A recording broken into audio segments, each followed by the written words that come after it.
to the Paper Glam Book Club 2017. I'm so excited to start a third year of reading together.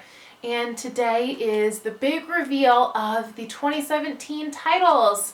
If you're new to Paper and Glam or you're new to my book club, I thought that we would just spend the first few minutes getting you connected. I know that there's a lot of questions. I get the question, how do I join book club, almost daily, so I haven't done a great job of articulating that in the recent past. So I just kind of want to explain the setup and then also the framework for how these titles make it onto the list, because there's a lot of research and thought and just kind of a general outline for how we set up the Paper and Glam Book Club and the reading list for each year. So let's jump in.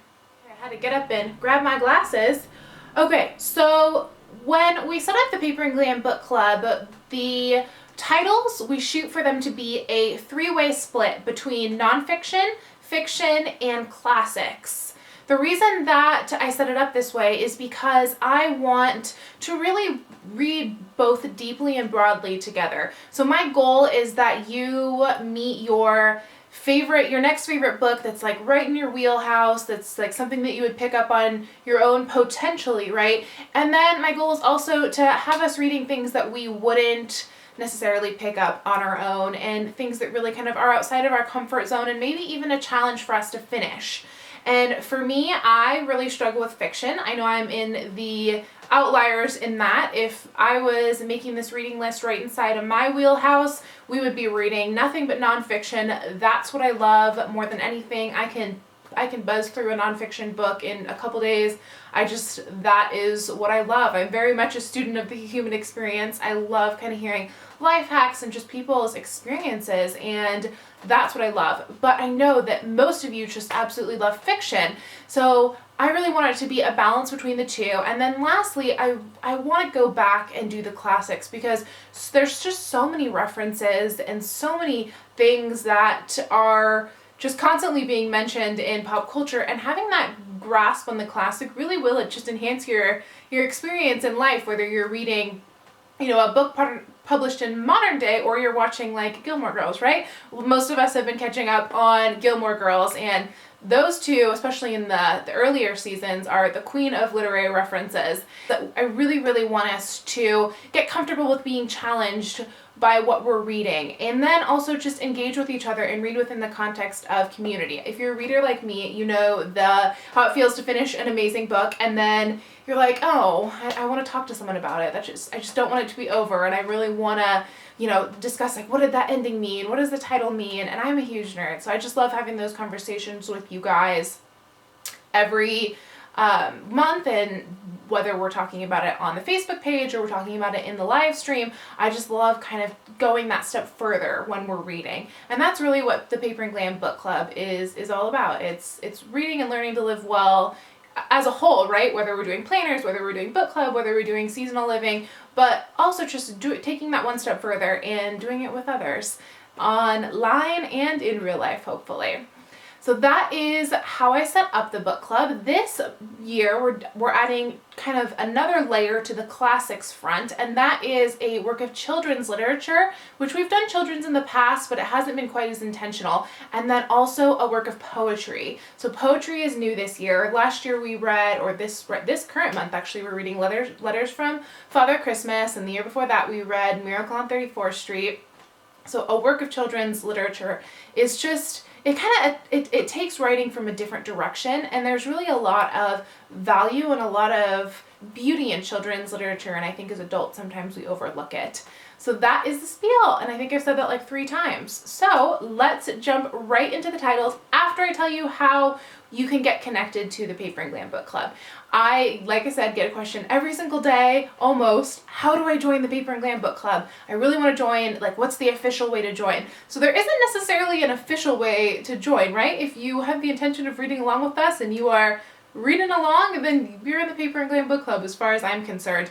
How we operate as a group is the last Thursday of the month, we come together and we do a live stream. So me and 7 of the book chatters are live streaming on YouTube from the Paper and Glam YouTube channel, the channel you're watching now, and we chat about the book. meanwhile, you can join the book chat and discuss the read in the comments. So I always do discussion questions for every book, and then we come together and just discuss them both live, so you're watching us chat about them live, but you can also have a simultaneous discussion in the comments with other readers.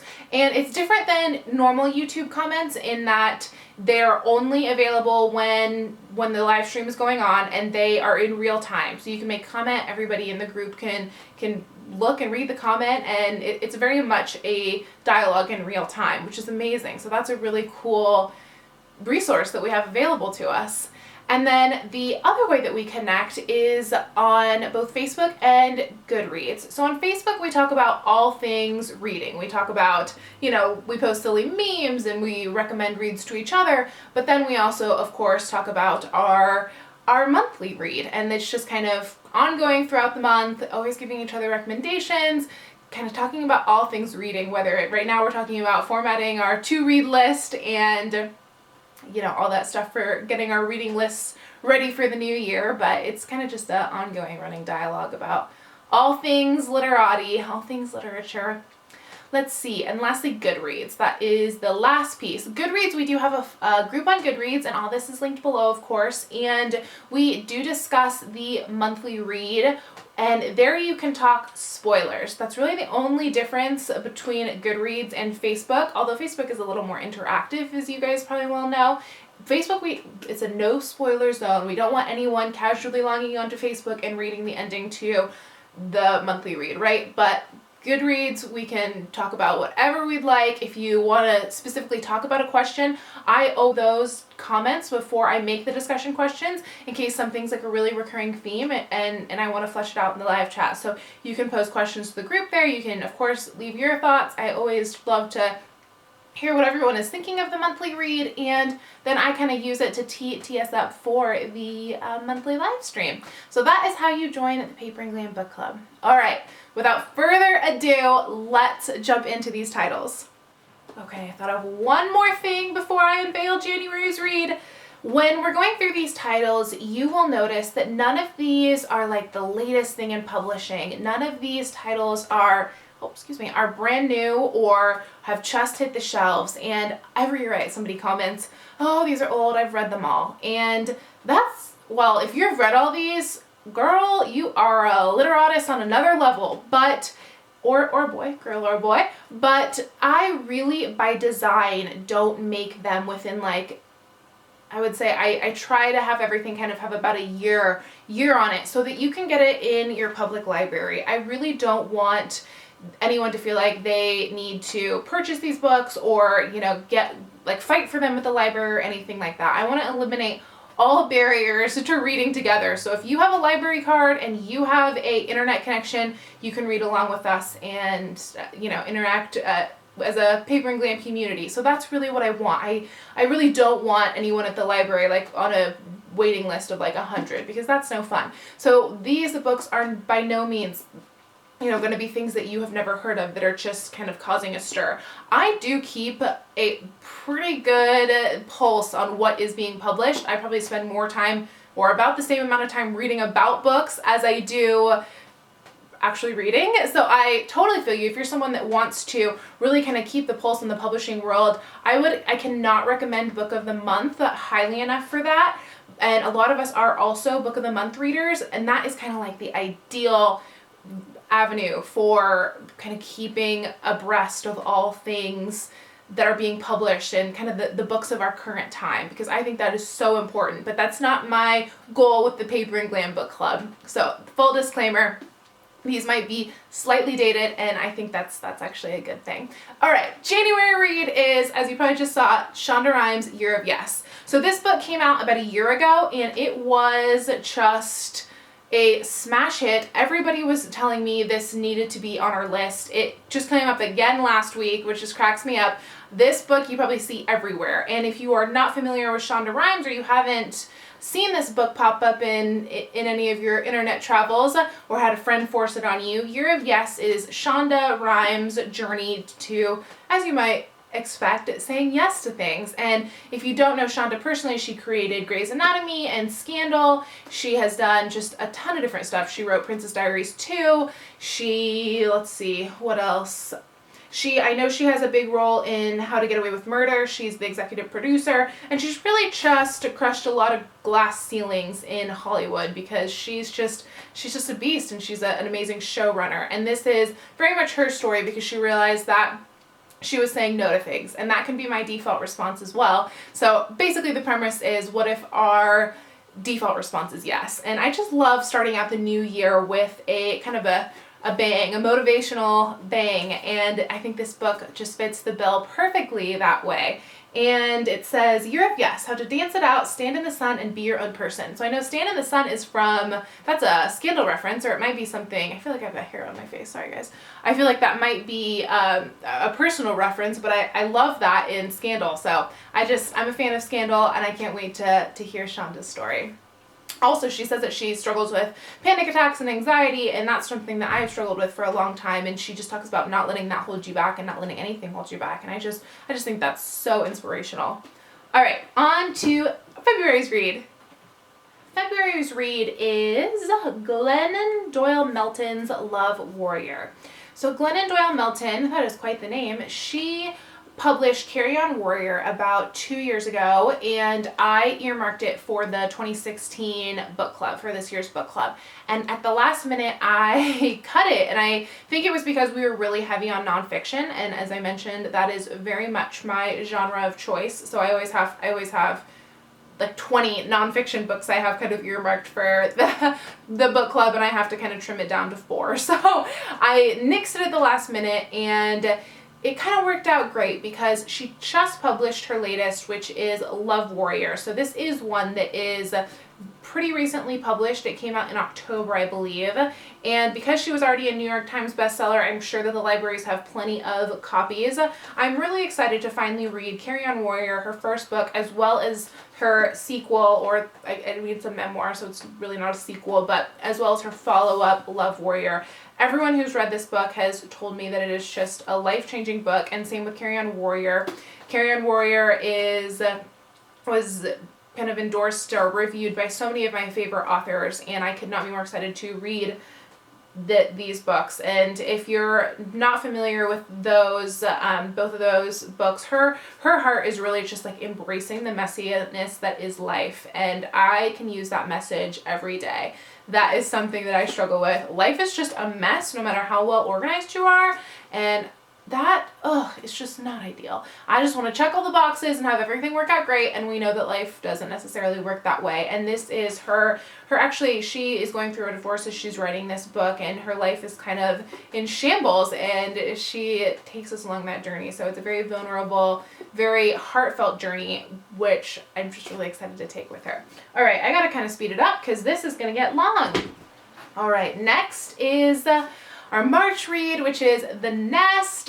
We have kind of started a little tradition of starting spring with kind of a nice breezy read, and The Nest is about 4 siblings who are about to inherit a trust fund, and then one of their siblings goes to rehab, and there's a whole fiasco, and they're in late danger of losing their trust fund, and they all really need this money, and their kind of futures are hanging in the balance. And this is going to be one of those can't put it down fiction books. This book was one of the Book of the Month selections about, I want to say it was like last spring, and I could not stop seeing this cover. And at the time I had been like, no, I'm not doing Book of the Month. I have so many books I want to read. I really want to focus on Paper and Glam, yada, yada, yada. And I could not stop seeing this book. I still can't stop seeing this cover. So I was like, you know what? If you can't beat them, join them. So I joined Book of the Month Club, and I put this on our list for this coming year. And I know that all of the book chatters in last week's book chat mentioned, or 3 of us mentioned that this was one that everyone's really excited about. So Book of the Month is really cool. I'll link it below and you can read about it, but it's like it sounds. You get a book every month. Additional titles are $9.99, and all of the titles are just like the hottest thing in publishing. So it really takes the legwork out of doing all the research, and lets you read a book from a very promising author that is surely to show up in all of your social media feeds, and they work with the publishers to kind of get a really good selection, and they have just some really incredibly well-read people selecting the books. And yeah, I'm just excited to, this will be my first actual book of the month read. I joined for November, so a lot of us joined for November, and yeah, I'm just excited to see what types of books they keep pumping out. All right, we are moving now. Uh-oh, this is out of order. Okay, April. So April is National Poetry Month, and if you're like me, you have not picked up a piece of poetry since you were assigned Robert Frost, The Road Not Taken in high school. And I feel like that's a really big gap in my reading scheme, and I feel like maybe that is probably true for you too. So we are reading for April Walt Whitman's Leaves of Grass. I've wanted to read this since it featured prominently in The Notebook. You guys remember the Noah's dad in The Notebook is reading Leaves of Grass, and it's like Noah and his dad read Leaves of Grass together, and they're like sitting on the porch, and it's just a beautiful image, and I've wanted to read this book ever since. This is a very beautiful drop case edition of Leaves of Grass, and I don't have many purple books, so I was really excited about this edition. And even the spine is purple, or not the spine, the pages are purple, which is cool. So we're gonna get outside of, I think, a lot of our comfort zones most likely, and read Leaves of Grass together for April. Moving to May. May we're going back to my nonfiction roots, and our May read is Gift from the Sea. This book has been on my to-read list since about 2011 when Shauna Nyquist, who's my favorite author, she was asked what books have most inspired her own writing, and she listed 5 books. She said Bird by Bird, A Movable Feast.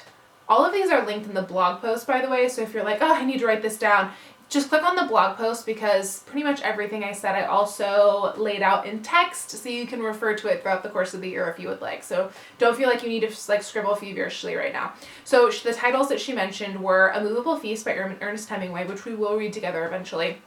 She said Bird by Bird by Anne Lamott.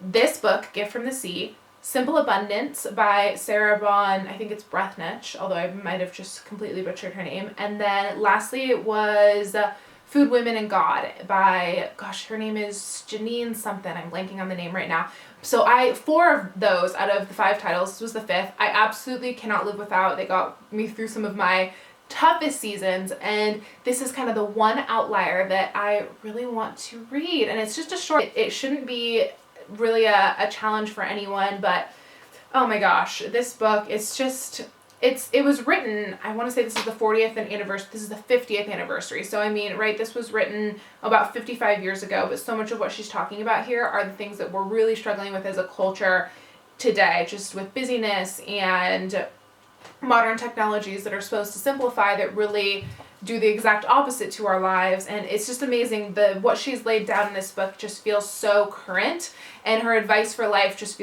feels like it was written yesterday to me, and she was wrestling with so many of the things that I'm wrestling with, and I'm sure that you're wrestling with, is just a modern person alive today, and she was thinking about these things 50 years ago, which I think is just really cool, and I think this is going to be a very timely read. Okay, next is June. June marks our first YA read. I didn't mention this in the intro, but I also like to include at least one YA read, which is young adult.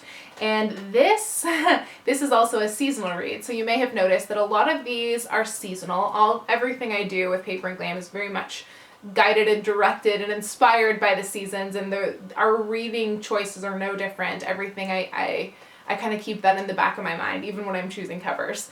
And a lot of them match the Glam Planner covers of the month too. That's how type awesome I am. I know, I have issues. Anyway, this is our June read. It is Summer Days and Summer Nights, 12 Love Stories. And this is a compilation of essays or stories by 12 of young adults, kind of best-selling heavy hitter authors, and they're all summer love stories, which I just think is so fun. I mean, there's one about the Loch Ness monster, and you know, they're all a little bit different, but they just all sound so fun. Of course, Rainbow Rowell, who I know a lot of you read, Eleanor and Park this year, as did I. She wrote one of them.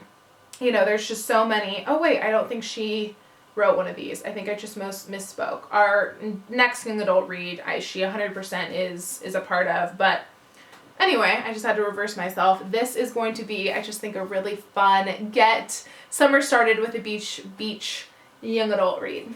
All right. Next is July. This is the book I said on Thursday I was most excited to read, and it's no surprise. It is Shauna Nyquist's latest. I just live for when Shauna publishes something, and like, she never updates her blog, kind of like how I haven't been great about vlogging, and I just live for her blog. I live for anything that she writes, and but she, as I am working on building margin into her life and really just deciding what is important to her kind of season by season, because it's not, it's not always the same. So this book, Present Over Perfect, is just so much of what I have been working on just as long as I can remember. It's Present Over Perfect, leaving behind frantic for a simple, more soulful way of living.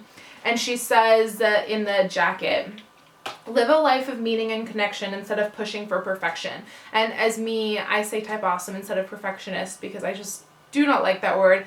Oh, this just resonates with my little type awesome heart. She says, a few years ago, I found myself exhausted and isolated, my soul and body sick. I was tired of being tired, burned out on busy, and it seemed almost everyone I talked to was in the same boat, longing for connection, meaning depth, but settling for busy. I am a wife, mother, daughter, sister, friend, neighbor, writer, and I know all too well that settling feeling. But over the course of the last few years, I've learned a new way to live, marked by grace, love, rest, and play, and it's changing everything. Present Over Perfect is an invitation to this journey that has changed my life. I'll walk this path with you, a path away from frantic, pushing, and proving, and toward your essential self, the one you were created to be before you began proving and earning your worth. And this is one of the reasons Shauna is my favorite author, is because she publishes like the prayers of my heart. I don't even know how she does it. She just is divinely inspired, undoubtedly, and she can just articulate things in a way that really is very unique. And this journey of Present Over Perfect is one that I feel like I've been on for the longest, probably since I read her very first book, which is Cold Tangerines. And this just feels like the culmination of so much that she's written in Bread and Wine and Bittersweet and Cold Tangerines. So I can't recommend her enough. She's incredible. If I had one author that I could, read for the rest of my life, she would be it. Okay, August. We are turning and burning. Excellent. August is another classic, and this is a book that I've wanted to read for just the longest time, and it is Maya Angelou's I Know Why the Caged Bird Sing. So Maya Angelou passed, I believe it was last year, and might have been the year before, and I really have just wanted to get one of her kind of premiere book, which is the one that she's most known for, which is I Know Where the Caged Bird Sings, on our list for the past few years. I bought this book in 2012. I have not cracked it. It's kind of a beautiful collection of her autobiographies. She's written a lot of poetry and also a lot of autobiographies, and there's a poetry collection and then there's an autobiographical collection. So I Know Why the Caged Bird Sings is in this, and I've never read Maya, and I just feel like that's a huge gap in my in my reading. She also has a Christmas autobiography that's singing and swinging and getting merry like Christmas, and I just love that. We'll have to read that one year for Christmas as well. So this is August's read. This is our third classic. Oh no, this is our second classic. Okay, September. One of our favorite authors is coming back. Lane Moriarty. We just love Lane Moriarty. We read Big Little Lies, which was her latest book at the time in August 2015. And this year she is back to Truly Madly Guilty. And if you haven't read Lane Moriarty, she has this incredible ability to weave all these different stories. She usually starts out with like 6 different families, and I know that's true of this book too. She starts out with 6 different families, and she, throughout the course of the book, like weaves all these stories together into one big story, and it leaves you guessing to the last minute. She's just the cutest writer, and this is definitely a kind of end of summer, maybe take it on your Labor Day trip book. It's just going to be fun, and her books are always just really fun. And she writes from Sydney. Most of her books take place in Sydney, I believe, and they all are very similar, so if you love her, you'll love all of her books. I've read all of them except There's one called like Three Wishes, I believe, I haven't read. So, and it was one of her first that I haven't read, but I think I'm going to read that next year along with Truly Madly Deeply because she's just so fun to read. Okay, October is our last classic. We only have 3 classics this year. That's all right. And it is also our children's read for 2017. And it is it's just near and dear to my heart. It's Anne of Green Gables. And in every fall, you see kind of the quote, the headline quote from this book, which is, "I'm so glad we live in a world with Octobers." And I even use that quote in the October planner kit, which is on clearance now if you would like it. But it's just one of my all-time favorite books. I grew up watching Anne of Avonlea on the Disney Channel, and this is the first book in a series of 8 books, and it's kind of like Little House on the Prairie, and then it's this series along with like Chronicles of Narnia that was very much a part of my youth, and I'm really excited to revisit it as an adult, and it's just a perfect seasonal read and a perfect fall read as well. All right, the November read is another one that just feels so on point for fall, when we're kind of slowing down and speeding up at the same time for the holidays, and just, I don't know, if you're like me this time of year, I'm just... it's like, it's my favorite time of year, but it also can just get really busy, and I'm always very, very convicted that I just need to live it well and just slow down at the same time, but still accomplish more, and it's just, it can just be the most, you know? And this book is a book that I feel like will really help me in next fall, and it's called Tiny Beautiful Things. So this book is by Cheryl Strayed, and she is the writer of Wild, and that was a book we read in 2014, and Reese Witherspoon played Cheryl Strayed, and she's just an incredibly talented writer. And I was in Portland shortly after I read that book, and there was a big display of Tiny Beautiful Things, and Cheryl Strayed's actually from Portland, so she's very much a hometown hero there. And this book I had never heard of, but I was so excited because it is actually a compilation, and we apparently really like compilation and essay books, which I love, but it's a little heavy this year, but bear with me. Get outside your comfort zone, because I think that this is going to be just a really, really different read than some of the nonfiction that we've read in the past and that I've read in the past. Cheryl spent, I want to say 10 years as an advice columnist, an anonymous online advice columnist, and she has all of her columns, and some of them have not been published, were never published until this book, are all, it's like all her advice for life in one book. So to me, this just sounds so fun, and just, you know how life in every season, like right when you think you have it on lock, it like serves something else up, and you're like, oh no, I just was like getting myself organized. Well, she has advice in here for every situation that I can even think of in life, and of course it's just stated with such rich and real language. It's just, I've read some of it, and it's just, her writing style is just very different from anything I've read before. So without more rambling, I just could not be more excited to read that book. I think I've said that about all of the books that are nonfiction. What can I say? I'm a creature of habit. I know you guys are probably like me. You tend to buy the same books, and if I didn't consciously make an effort to read broadly, I would read nothing but nonfiction, I'm sure of it. All right, last but not least is our December read. We always read something very Christmassy and very seasonal and kind of light, because Christmas, like I said, can be such a busy season, and I never want anything Paper and Glam to feel like one more thing. I want it to be like a reprieve from that. So we always keep it light with a December read, and this year we're reading My True Love Gave to Me. So in June, that Summer Days and Summer Nights title, that was kind of the follow-up to this book, which is a collection of 12 holiday stories, and Rainbow Rowell did write one of these. I misspoke earlier, but it says on the back, it's the most wonderful time of the year. And how beautiful are these covers? That's like half the joy of books, I swear, is just the covers and just holding them in your hand, for me at least. But it is 12 just fun Christmas stories to just curl up by the fire or underneath the tree and just get into the festive spirit. And that is our 2016 reading list. So if that is a lot of books for you, I've created some resources, and they are all free online, or if you would like them to be delivered to your door in hot pink, we're going to do that as well, whatever is easiest for you. So So let's talk about that. Oh no, oh no, oh no, the books crushed my planner kit. Oh my goodness, filming problems. Okay, so I created a planner kit and I will show you guys this up close and personal, but it is a reading list and matching stickers for your planner for every month of the year so that you can stay really organized, you can have your books ready to go because that is half the battle, and really kind of feel like you are ready to do this. You're organized, you're wrong with us, and inevitably life is going to get crazy, right? So if you fall off the wagon, if you fall off in like April because you're like, oh, poetry, I don't want to read poetry, please don't feel like you can't jump back in with us at any time of the year. I want this to be, I want this to not be one more thing. Like I said for you guys, I tend to cut the things that I need the most when I'm busiest. So like reading, working out, church, seasonal living, those are always the things that I cut first. And they're also the things that I need the most, ironically enough.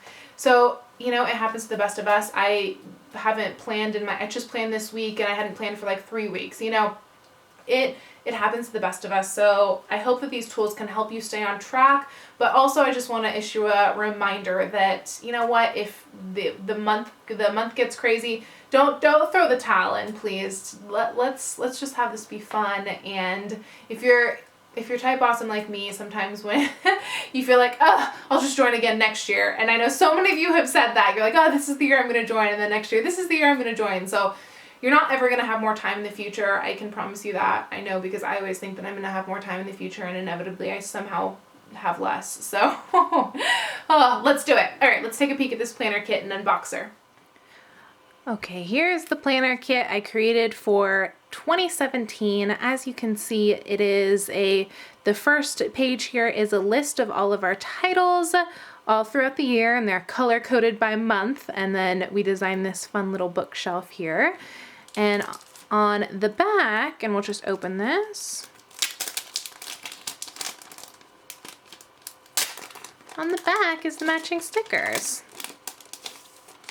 Okay, so these are the fun stickers that I created for every title, and I tried to use some of the seasonal images from all of our various kits. So you have your titles, you have what month they belong to, and if you don't have your list handy, the books are also color coded with the Glam Planner colors of the month too, so they're pretty apparent if for some reason your list is not handy when you're using these in your planner. So if you've seen my planner setup videos, you may know that I like to put the list in the front of my planner or, you know, in the back separately, and then I use these stickers.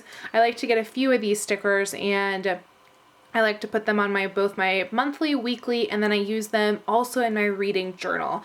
And I just think it's a fun way to both stay organized, but you know, if there's stickers involved, I'm in. And some of you guys are the same way. So it just kind of somewhat adds a fun layer of accountability at the same time. And then these are also stickers too, because I try and give you guys a full A5 sheet, half letter sheet for your money here. And so there's fun bookshelf stickers that will fit just perfectly in your planner as well. Okay, are we ready to turn some pages together in 2017? I hope you're as excited as I am for another year together. Oh my gosh, I've said it so many times in this video, but you guys just enrich my life so much, and so much of what we do together I did by myself as long as I have been alive. I'm reading To Kill a Mockingbird right now, and she said, I never learned to love to read. You don't learn to love breathing. And I'm like, right? And so many things that we do together are like that for me. I have always done them, and I kind of did them on my own. And then, you know, all of you guys showed up to support this lifestyle called Paper and Glam, because I really do want Paper and Glam to be more than, you know, it's not like about planners, it's not about books, it's not about, you know, it's not about any one thing. It's about committing to the things that really enrich our life and doing that together in community. And I hope that reading can be that for you in 2017, because nothing has enriched my life like reading and kind of being a perpetual student of the human experience. So that's my spiel. Let's read together in 2017, and I will see you again soon. Thank you so much for hanging with me and just believing in so many of the things that I believe in. I can't thank you guys enough for all of that. So go get your planner kits. They're going to ship on the 1st. I forgot to say that. So all things New Year are shipping the week of the 1st. They'll probably go out sooner, but they'll be coming for you on the 1st. I didn't want to get kind of tangled up with Thanksgiving since there's so much going on then. And yeah, that's a wrap. I will see you guys soon. Thank you so much.